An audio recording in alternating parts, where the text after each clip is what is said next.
दोस्तों, स्कंद पुराण के महेश्वर खंड के केदार खंड का अध्याय 7-8 अध्याय 7 लिंग की पूजा। लोमाशा ने कहा, तब समस्त सुर और ऋषिगण भी भयभीत हो गए। ब्रह्मा आदि जो अपने ज्ञान अपनी भूल से व्याकुल और दुखी हो गए थे, उन्होंने भगवान शिव के लिंग की स्तुति की। ब्रह्मा ने कहा, आप जो लिंग रूप धारण किए हुए हैं, महान चमत्कारी शक्ति वाले हैं। आप जो परमात्मा के स्वरूप हैं, वेदांत उपनिषद के माध्यम से ही जानने योग्य हैं। आप जो सदैव आनंद में लीन रहते हैं, उन्होंने ही इस ब्रह्मांड की रचना की है, जो आप में निहित है। हे महादेव, आप सभी लोगों के साक्षी हैं। आप सभी के संहारक हैं। आप रक्षक हैं। हे ब्रह्मांड के स्वामी, आप भैरव हैं। तीनों लोकों की यह इकाई आपके द्वारा लिंग रूप में व्याप्त है। हे प्रभु, हम तुच्छ प्राणी हैं जिनके मन माया से मोहित हो गए हैं। हम लोग अर्थात मैं, सुर असुर, समस्त यक्ष, गंधर्व, राक्षस, सर्प, पिशाच तथा ये विद्याधर सभी मोहग्रस्त हैं। आप ब्रह्मांड के रचयिताओं के रचयिता हैं। आप वास्तव में ब्रह्मांड के स्वामी और शासक हैं। आप परम पुरुष, ब्रह्मांड के रचयिता और संहारक दोनों हैं। हे महादेव, हमारी सभी वस्तुओं की रक्षा करो। हे देवों के देव, आपको प्रणाम है। इस प्रकार ब्रह्मा द्वारा लिंग रूपी महान भगवान की स्तुति की गई।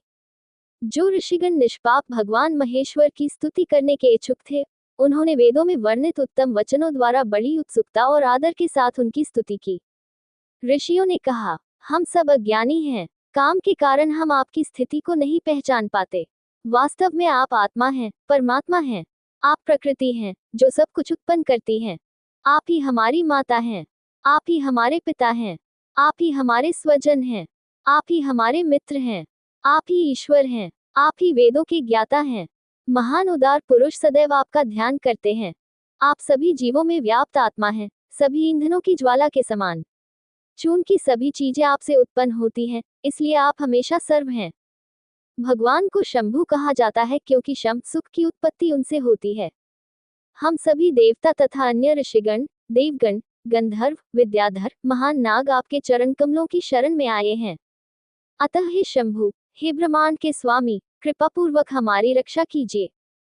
महादेव ने कहा, अब मेरी बात सुनो, इसे तुरंत कार्यान्वित करो। हे तपस्वियों, तुम सब लोग तत्काल प्रभाव से भगवान विष्णु से प्रार्थना करो। महापुरुष शंकर की बात सुनकर समस्त सुरों ने भगवान विष्णु को प्रणाम किया और उनकी स्तुति की। देवस ने कहा, हे जगत के एकमात्र स्वजन, विद्याधरों, सुरों के समूह, सभी ऋषियों, आज सभी का उद्धार आपने किया है। इस प्रकार हे दयालु, हे तीनों लोकों के स्वामी, हे जगत के स्वामी, हे जगत के धाम, आप सभी लोगों की रक्षा करें।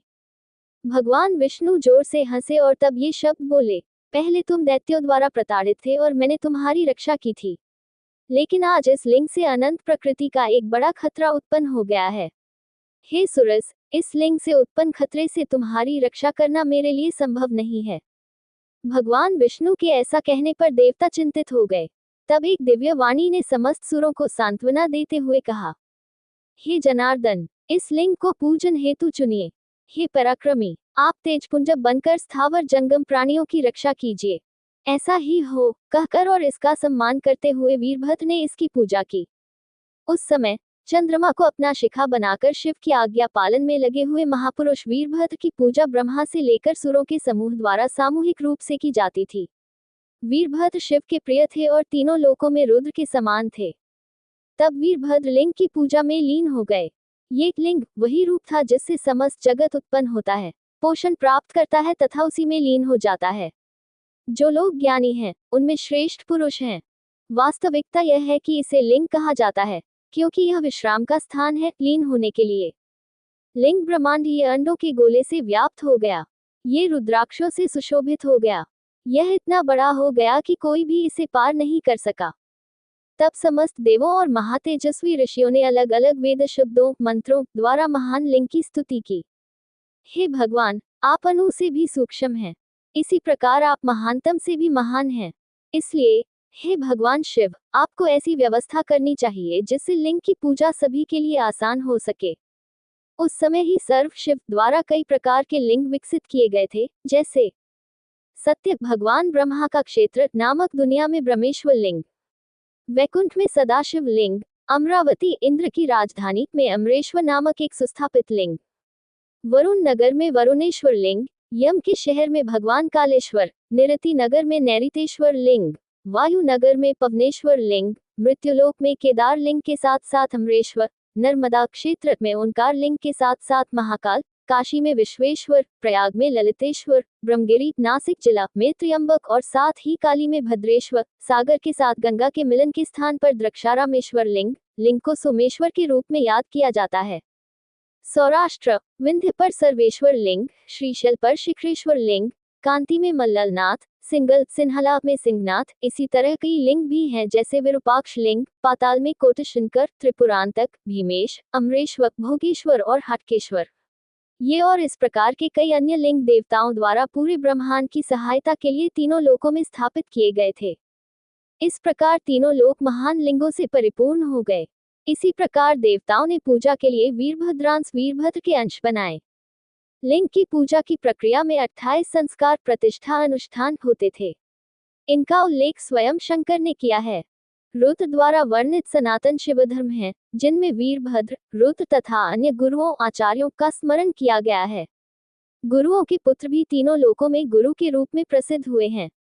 केवल नंदी ही लिंग की महानता को वास्तविक रूप से जानते हैं। भगवान स्कंद तथा उनके नाम वाले अन्य लोग भी इसी प्रकार जानते हैं। शिलाद पुत्र नंदी द्वारा वर्णित सभी शिवधर्मों का महिमामंडन किया गया है। अनेक अद्भुत उच्च प्रकृति के व्यक्तियों को लिंगों के वाहक के रूप में महिमामंडित किया गया है। प्राचीन लोग लिंग को मृत शरीर के ऊपर रखते थे। लिंग के साथ रहना और लिंग के साथ मरना, ये पुण्य संस्कार शैलद नंदन द्वारा स्थापित किए गए हैं। स्कंद द्वारा स्थापित पाशुपत धर्म सबसे श्रेष्ठ है। 5 अक्षरों वाला मंत्र नमः शिवाय सबसे शुद्ध है। फिर प्रसादी ओंकार मंत्र आता है। 6 अक्षरों वाला मंत्र ओम नमः शिवाय प्रणव का प्रकाशक है। स्कंद से इसे महापुरुष अगस्त्य ने प्राप्त किया। तत्पश्चात आचार्यों में मतभेद के कारण अनेक आगमों की रचना हुई। बहुत बोलने से क्या लाभ? जो प्रतिदिन शिव इन 2 अक्षरों का उच्चारण करते हैं, वे स्वयं रुद्र हैं। इसमें कोई संदेह नहीं है। जो लोग अच्छे लोगों के मार्ग का अनुसरण करते हैं, वे सभी पुराणिक शिव हैं।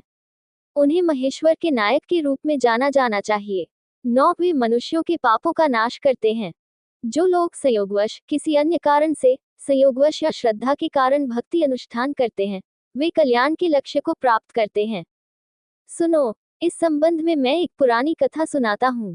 पहले शिवजी के मंदिर में एक मादा पक्षी झाड़ू लगाती थी। वह भोजन के लिए मंदिर में आया था। किसी ने नैवेद्य चढ़ाया था। जब उसने पंख फड़फड़ाए तो धूल के कण उड़ गए। उस पुण्य कर्म के फलस्वरूप वह उत्तम स्वर्ग में गई। वहां के सुखों का उपभोग करके वह पुनः घोर लोक में आ गई। वह काशी के राजा की पुत्री के रूप में पैदा हुई थी। वह सुंदरी नाम से प्रसिद्ध हुई। पूर्वानुभव के कारण शुभ लक्षणों वाली वह कन्या महान पतिव्रता स्त्री बन गई। प्रातःकाल वह दुबली पतली देह वाली स्त्री सदैव शिव मंदिर के द्वार पर उपस्थित रहती थी।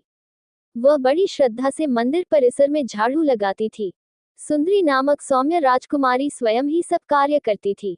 उसे ऐसा करते देख उद्दालक ऋषि ने पूछा, हे सुंदर आकृति वाली कन्या, तुम्हारा शरीर कोमल है। हे सुंदर मुस्कान वाली कन्या, तुम स्वयं झाड़ू क्यों लगाती हो? हे कोमल महिला, तुम्हारे सामने बहुत से नौकर चाकर हैं। तुम्हारे कहने पर वे झाड़ू पोंछा आदि का सारा काम कर देंगे। मुनि के ये वचन सुनकर वह हंसकर इस प्रकार बोली, शिव की सेवा करने वाले पुरुष और स्त्रियां, जो शिव की भक्ति से प्रेरित होते हैं, वे शिवलोक में जाते हैं। झाड़ू लगाना अपने हाथों से ही करना चाहिए। मंदिर में अपने पैरों से ही जाना चाहिए। इसलिए झाड़ू लगाना मैं बिना थके करता हूँ। झाड़ू लगाने के अलावा मैं और कुछ नहीं जानता। उसके वचन सुनकर ऋषि ने विचार किया, वह कौन है? उसने पहले क्या किया है? किसके अनुग्रह से उसे ये सब प्राप्त हुए हैं? तब ऋषि को अपने अध्यात्म ज्ञान के बल से सब कुछ समझ में आ गया। आश्चर्य से व्याकुल होकर वह चुप हो गया। ये जानकर उसे आश्चर्य हुआ। शिव की शक्ति का चिंतन करते हुए विद्वानों में श्रेष्ठ उद्दालक को महानतम ज्ञान प्राप्त हुआ। वह शांत और स्थिर हो गया। अध्याय 8 एक चोर की कहानी। राम का अवतार। लोमाशा ने कहा, हे ब्राह्मणों, एक समय एक महापापी था। वह चोर था। उसे सभी धार्मिक अनुष्ठानों से बहिष्कृत कर दिया गया था। वह ब्राह्मण, हत्यारा, शराब का आदि और सोने का चोर था। वह नैतिक तरीके से उत्तम स्त्रियों की संगति चाहता था। वह मूर्ख और मंद था और हमेशा जुआरियों और चालाक लोगों के साथ जुआ खेलता था। एक बार खेलते समय वह आश्चर्यजनक रूप से बड़ी रकम हार गया। बदमाशों और जुआरियों द्वारा कुचले जाने और मारे जाने पर भी वह कुछ नहीं बोला। यद्यपि उसे परेशान किया गया और सताया गया, फिर भी वह चुप रहा। तब उस महापापी से उन्होंने पूछा, तुमने पासों के खेल में इतना धन खो दिया है, क्या तुम इसे दोगे या नहीं? हे दुष्ट, इसे तुरंत और ठीक से बता दो। तब उसने कहा, मैंने जो खोया है वह मैं रात को दे दूंगा। उस कथन के कारण उसे छोड़ दिया गया। वे जुआरी और बदमाश चले गए। फिर आधी रात को वह शिव मंदिर गया। शंभू के सिर पर चढ़कर उसने घंटा उठाने का प्रयास किया। उस समय कैलाश की चोटी पर शंभू ने अपने सेवकों से कहा, इस व्यक्ति ने आज जो कुछ किया है वह पृथ्वी पर किसी भी व्यक्ति द्वारा किए गए किसी भी कार्य से कहीं अधिक श्रेष्ठ है। वह मेरे सभी भक्तों में सबसे श्रेष्ठ है, इसलिए वह मेरा परम प्रिय है। ये कहकर उन्होंने वीरभद्र आदि गणों को आज्ञा दी कि वे उसे चोर जुआरी को पकड़ लाएं। वे शिव के प्रिय आश्रय कैलाश से शीघ्रतापूर्वक चल पड़े। उन सबकी मार मार की ध्वनि से तीनों लोग गूंज उठे। उन्हें देखकर दुष्टचित चोर सहसा लिंग के ऊपर से उतर आया और भाग खड़ा हुआ। उसे भागते देख वीरभद्र ने पुकारा, हे मूर्ख, तू किससे डरता है? देवों के स्वामी महेश्वर तुझसे प्रसन्न है, क्योंकि वे अत्यंत उदार हैं। ऐसा कहकर उसे हवाई रथ पर बिठाकर वे कैलाश पर आए। उस महापुरुष ने उस चोर को अपना सेवक बना लिया। इसलिए सभी देहधारी प्राणियों को शिव की भक्ति को बनाए रखना चाहिए और उसका पालन करना चाहिए। इससे पशु भी पूजनीय हो जाएंगे। पृथ्वी पर मनुष्यों के बारे में तो कहना ही क्या। तर्कशास्त्र के अनुयायी अमूर्त तर्क वितर्क में लगे रहते हैं। मीमांसा संप्रदाय के अनुयायी भी ऐसे ही हैं। वे आपस में तर्क वितर्क करते रहते हैं। और कुछ ऐसे भी हैं जो आत्मा के अस्तित्व, स्वरूप आदि के बारे में विचार विमर्श करते हैं, लेकिन कभी किसी मत मतांतर या मतभेदों पर सहमति नहीं बना पाते। वे शिव की पूजा से वंचित हैं। शिव के बिना उनका क्या महत्व है, जो केवल तर्क वितर्क करते हैं। बहुत बातें करने से क्या लाभ। सभी चर और अचर प्राणी, सभी पशु भी लिंग धारण करके ही जन्म लेते हैं। जिस प्रकार लिंग को पिंडी गोलाकार ठोस आधार के साथ रखा जाता है और प्रतिष्ठित किया जाता है, उसी प्रकार पुरुषों को लिंग और स्त्रियों को पिंडी प्रदान की जाती है। ये समस्त चर अचर जगत शिव और शक्ति से युक्त है।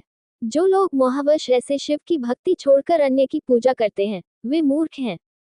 उनका धर्म अत्यंत तुच्छ, नाशवान और क्षणभंगुर है। जो विष्णु हैं, उन्हें शिव जानना चाहिए। जो शिव हैं, वे ही विष्णु हैं। पीठ भगवान विष्णु का रूप है और महेश्वर लिंग के रूप में है। इसलिए हे ब्राह्मणों, लिंग की पूजा सभी के लिए उत्तम है। ब्रह्मा सदैव माणिक्य लिंग की पूजा करते हैं, इंद्र रत्नों से बने लिंग की पूजा करते हैं और चंद्रमा मोतियों से बने लिंग की पूजा करते हैं। भानु सूर्यदेव हमेशा एक शानदार तांबे के रंग के लिंग की पूजा करते हैं। कुबेर एक सुनहरे रंग के लिंग की पूजा करते हैं और वरुण एक लाल रंग के लिंग की पूजा करते हैं। यमराज नीलमणि लिंग की पूजा करते हैं। नैऋत्य चांदी के लिंग की पूजा करते हैं। पवनदेव सदैव भगवा लिंग की पूजा करते हैं। इस प्रकार इंद्र सहित सभी दिशाओं के रक्षकों को लिंग के उपासक के रूप में वर्णित किया गया है। इसी प्रकार पाताल लोक के सभी लोग और गंधर्व और किन्नर भी लिंग के उपासक हैं। हे ब्राह्मणों, दैत्यों में भगवान विष्णु के कुछ भक्त हैं, जिनमें से प्रमुख प्रहलाद थे। इसी प्रकार राक्षसों में भी विभीषण उनके नेता थे। इसी प्रकार बलि, नमुची, हिरण्यकशिपु, वृषभवन, वृष, संहराद और बाण भी थे। ये तथा अन्य अनेक बुद्धिमान शुक्र के शिष्य शिव की पूजा में लगे हुए थे। ये सभी दैत्य तथा दानव शिव के भक्त थे। ये सभी राक्षस थे और वे सदैव शिव की पूजा में लगे रहते थे। ये थे हेति, प्रहेति, सयाति, विघास, प्रघास, विद्युज्जिह्वा, तीक्ष्णदृष्ट, भयंकर पराक्रमी धूम्राक्ष, माली, सुमाली तथा अत्यंत भयंकर माल्यवान, विद्युत्केश, ताड़जिह्वा, महाबलशाली रावण, अजेय कुंभकर्ण तथा महान पराक्रमी वेगदर्शी। ये महान राक्षस थे, जो सदैव शिव की पूजा में लगे रहते थे। पूर्व काल में लिंग की पूजा करने के बाद उन्हें सदैव सिद्धि प्राप्त हुई थी। रावण ने असह्य घोर तपस्या की। तब तपस्या के स्वामी महादेव बहुत प्रसन्न हुए। उन्होंने उसे ऐसे वरदान दिए जो किसी और के लिए पाना बहुत मुश्किल था। उसने सदाशिव से पूर्ण ज्ञान सहित बुद्धि प्राप्त की। इसके अलावा उसने युद्ध में अजेयता और भगवान शिव के सिर से दुगुने सिर प्राप्त किए, क्योंकि महादेव के केवल 5 मुख थे, जबकि रावण के 10 मुख थे। महेश की कृपा से उस शक्तिशाली राक्षस ने अपनी तपस्या से देवताओं, ऋषियों और पितरों को पराजित कर दिया और सबसे श्रेष्ठ हो गया। महेश ने उसे त्रिकूट का महान राजा और शासक बनाया। राक्षसों में उसका स्थान सबसे महान और श्रेष्ठ था। ऋषियों की परीक्षा लेने के लिए ही उसने उन्हें सताया था। हे ब्राह्मणों, रावण जो स्वयं एक तपस्वी था, उसने ऋषियों के प्रति हिंसा केवल इसलिए की क्योंकि वह उनकी परीक्षा लेना चाहता था। रावण जिसने पूरी दुनिया को रुलाया और चिल्लाया, वह महान और अजेय हो गया। शंकर की कृपा और कृपा से उसके द्वारा एक और सृष्टि उत्पन्न हुई। उस तपस्वी ने अपने पराक्रम से समस्त लोकों के रक्षकों को जीत लिया था। ब्रह्मा को भी उसने महान तप से ही वश में कर लिया था। हे ब्राह्मणों, अमृतमय होकर उन्होंने चंद्रमा को जीत लिया, अपनी दाह शक्ति से अग्निदेव को जीत लिया तथा कैलाश पर्वत को उठाकर ईश को भी जीत लिया। इंद्र को उनके ऐश्वर्य, शक्ति और समृद्धि के द्वारा जीत लिया गया था। इसी प्रकार सर्वव्यापी भगवान विष्णु ने भी जीत लिया था। लिंग की पूजा और उसे प्रसन्न करने से तीनों लोक उनके अधीन हो गए थे। उस समय ब्रह्मा और विष्णु को नेतृत्व प्रदान करने वाले सुरों के सभी समूह मेम पर्वत पर एकत्र हुए और विचार विमर्श तथा चर्चा आरंभ की। रावण ने अपने कठिन तप से हमें कष्ट पहुंचाया है। हे देवों, इस अद्भुत कथा को सुनो। गोकर्ण नामक पर्वत पर उस महापुरुष ने स्वयं लिंग की पूजा की थी। जो ज्ञान से ही जाना जा सकता था, जो ज्ञान से ही प्राप्त किया जा सकता था, जो भी महान चमत्कार था, जिसे पार करना सभी के लिए बहुत कठिन है, ये सब रावण ने ही किया था। उसने महान वैराग्य तथा उससे भी महान उदार चित्तता वैराग्य को अपनाया था। ममता मेरापन की भावना को सज्जन रावण ने त्याग दिया था। 1000 वर्ष की अवधि के पश्चात उस महाबाहु वीर ने अपने ही हाथ से अपना एक सिर काटकर लिंग की पूजा के लिए अर्पित कर दिया। सामने ही एक सिर से रहित रावण का शरीर खड़ा था। वह यौगिक धारणा और महानतम समाधि से संपन्न था। लगभग 1 कला के बाद उन्होंने अपना ध्यान लिंग पर केंद्रित करके दूसरा सिर काट लिया और उससे शिव की पूजा की। ऐसी पूजा किसी ऋषि या किसी अन्य ने कभी नहीं की थी। इस प्रकार उसने शिव की पूजा में अनेक सिर काटकर चढ़ाए। बार बार वह सिर विहीन शरीर बन गया। तब शिव वरदानदाता बन गए। पूर्व में मैं पिंडी बने बिना ही। हे पुलस्त्य के वंशज, तुम जो वर चाहो चुन लो, मैं तुम्हें वही वर दूंगा। तब रावण ने परम मंगलमय शिवजी से प्रार्थना की कि यदि आप प्रसन्न हो तो मुझे यह उत्तम वर प्रदान करें। मैं अन्य कोई वर नहीं चाहता। यदि आप मुझ पर कृपालु हैं तो मुझे ऐसा वर दीजिए कि मैं सदैव आपके चरणों की शरण में रहूं। तब संसार को रुलाने और चीखने वाले रावण से सदाशिव ने कहा, मेरी कृपा से तुम मन में जो कुछ चाहोगे वह सब पाओगे। हे प्रमुख सुरों, रावण ने शिव से इस प्रकार सब कुछ प्राप्त किया था। इसलिए इस रावण को आप सभी को महान तपस्या के माध्यम से ही वश में करना चाहिए, ऐसा मेरा विचार है। अच्युत के वचन सुनकर ब्रह्मा आदि देवगण चिंतित हो गए, क्योंकि वे सभी विषय भोगों में आसक्त हो गए थे। ब्रह्मा पर कामवासना हावी हो गई और उन्होंने अपनी ही बेटी के साथ यौन क्रिया करने की कोशिश की। इंद्र व्यभिचारी था। चंद्रमा देवता ने अपने गुरु बृहस्पति की शैया को अपवित्र कर दिया। यम लोभी और कंजूस था। सदागति पवन देवता चंचल था। पावक कुछ भी और सब कुछ खाने में अंधाधुंध था। देवों के समूहों में से अन्य इसी तरह के दोष थे। इसलिए ये सभी रावण को जीतने में असमर्थ थे, जो तपस्या के माध्यम से बहुत महान बन गया था। शालद एक वृद्ध महान तेजो में गण थे। वे बुद्धिमान, उचित कार्य करने में निपुण, अत्यंत शक्तिशाली तथा वीर थे। वह शिव का प्रिय था और रुद्र के समान था। उस महापुरुष ने इंद्र सहित सभी से पूछा, आप सभी लोग यहाँ क्यों बहुत उत्साहित होकर आए हैं? पूरी बात विस्तार से बताई जाए। नंदी के पूछने पर सबने शीघ्रतापूर्वक कहा। देवताओं ने कहा, हम सभी ऋषियों सहित रावण द्वारा परास्त हो चुके हैं। हम लोगों के स्वामी शिव को प्रसन्न करने आए हैं। भगवान नंदी ने हंसकर ब्रह्मा जी से कहा, आप कहाँ हैं? शुभ शंभु कहाँ हैं? आप दोनों में बहुत अंतर है। महान तप के द्वारा उन्हें हृदय के मध्य में बैठे हुए देखा जाना चाहिए। वे आज दिखाई नहीं दे रहे हैं। जब तक भावनाएं बहुत अधिक हैं, इंद्रियों के विषय बहुत हैं और मेरापन की भावना है, तब तक ईश की प्राप्ति बहुत कठिन है। जो सज्जन अपनी इंद्रियों को वश में कर लेते हैं, शांत हो जाते हैं और अपने को उनमें स्थिर कर लेते हैं, उनके लिए लिंग रूपी शिव सहज ही उपलब्ध होते हैं। तुम सब लोगों के लिए उन्हें प्राप्त करना बहुत कठिन है। तब ब्रह्मा, अन्य देवता तथा विद्वान ऋषियों ने नंदी को प्रणाम किया और कहा, तुम्हारा मुख बंदर जैसा क्यों है? हमें इसके बारे में सब कुछ बताओ। हमें रावण की तपस्या की शक्ति के बारे में बताओ। नंदीश्वर ने कहा, महापुरुष शंकर ने कुबेर को धन संपत्ति का अधिपति बना दिया था। रावण अपने वाहन पर सवार होकर उनसे मिलने आया था। वह जल्दी में था। मुझे देखकर वह क्रोधित होकर बोला, क्या कुबेर यहाँ आए थे? क्या तुम्हें यहाँ दिखाई दिए? ये बात तुरंत बतानी चाहिए। मैंने उनसे पूछा, आज आपको धंधा कुबेर से क्या काम है? तब संसार को चित्कारने वाले महातेजस्वी रावण ने कहा, आरंभ में वे कुबेर मेरे प्रति उदासीन थे। उन्हें मेरी कोई परवाह नहीं थी। वे विषय भोगों में आसक्त थे, इसलिए वे बहुत अहंकारी थे। वे मुझे उपदेश देने लगे कि, हे प्रभु, ऐसा नहीं करना चाहिए। जैसे मैं वैभव और वैभव से संपन्न हूँ, जैसे मैं धनवान और बलवान हूँ, वैसे ही तुम भी हो। हे मूर्ख, मोह और मूर्खता में मत पड़ो। महापुरुष कुबेर ने मुझे मूर्ख और मोहग्रस्त बना दिया है। मेरे द्वारा क्रोधित होकर बाहर निकाल दिए जाने पर उस गुह्यक अर्थात कुबेर ने तपस्या की। हे नंदी, क्या वह कुबेर तुम्हारे धाम में आया था? उस कुबेर को मुझे सौंप दो। इस विषय में तुम्हें संकोच करने की आवश्यकता नहीं है। रावण के वचन सुनकर मैंने तुरंत कहा, आप लिंगक हैं, श्रेष्ठ हैं। मैं भी वैसा ही हूँ। हे दुष्ट, हम दोनों में समानता जानकर भी आप व्यर्थ ही बक रहे हैं। ऐसा कहे जाने पर उसने अपने बल के अहंकार में आकर मुझसे उसी प्रकार मेरा मुख पूछा, जैसे आप सज्जनों ने मुझसे मेरा मुख पूछा था। शिवजी की पूजा के पवित्र अनुष्ठान के लाभ के विषय में मैंने पुरानी कथा सुनाई थी। शिवजी ने सारूप्य भगवान के समान रूप वाला प्रदान किया था, किंतु मैंने उसे तब स्वीकार नहीं किया। मैंने शंभु से वानर का मुख मांगा था, तब वह स्वरूप से दयालु शिवजी ने कृपापूर्वक मुझे प्रदान किया।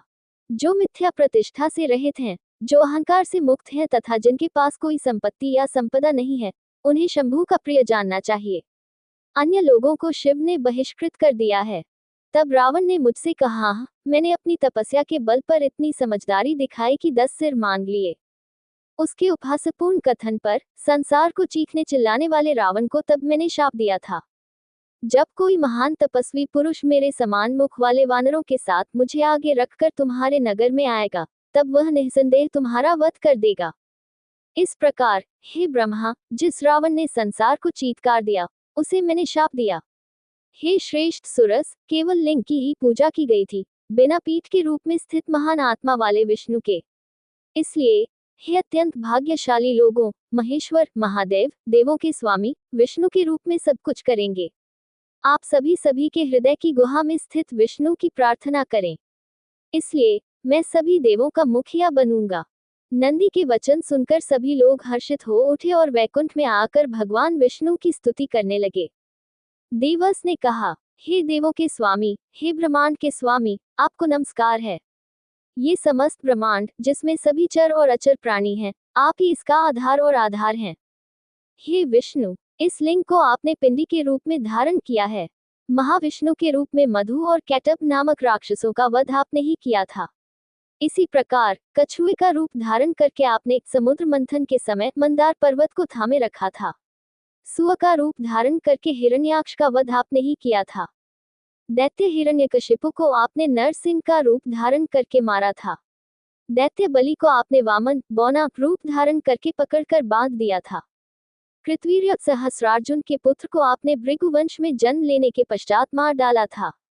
हे महान विष्णु, इसके बाद भी आप हमारी इसी प्रकार रक्षा करें। यह आपका कर्तव्य है कि आप हमें रावण के भय से तुरंत बचाएं। देवताओं के इस प्रकार अनुरोध करने पर समस्त जीवों के पवित्रकर्ता सृष्टिकर्ता भगवान वासुदेव ने, जो ब्रह्मांड में व्याप्त है, उन समस्त सुरों से कहा, हे देवो, यह महत्वपूर्ण कथन उन्होंने सुना है। यह इस अवसर के लिए प्रासंगिक है। शैलादि नंदन को अपना मुखिया बनाकर आप सभी लोग तुरंत वानरों के रूप में अवतार लें। मैं अज्ञान से आच्छादित होकर मनुष्य बनूंगा। आपके उद्देश्यों की पूर्ति के लिए मैं अयोध्या में दशरथ के घर जन्म लूंगा। मेरी सहायक के रूप में ब्रह्मविद्या ब्रह्मज्ञान है। ब्रह्मविद्या स्वयं जनक के घर में जन्म लेंगी। वास्तव में रावण मेरा भक्त है, क्योंकि वह प्रत्यक्ष शिव के ध्यान में लगा हुआ है। जब कोई महान तपस्वी पुरुष ब्रह्मविद्या की इच्छा करता है, तो उसे सद्गुणों के द्वारा सरलता से वश में किया जा सकता है। ऐसा कहकर परम मंगलमय भगवान विष्णु अंतर्ध्यान हो गए। वाली इंद्र के अंश से उत्पन्न हुआ था।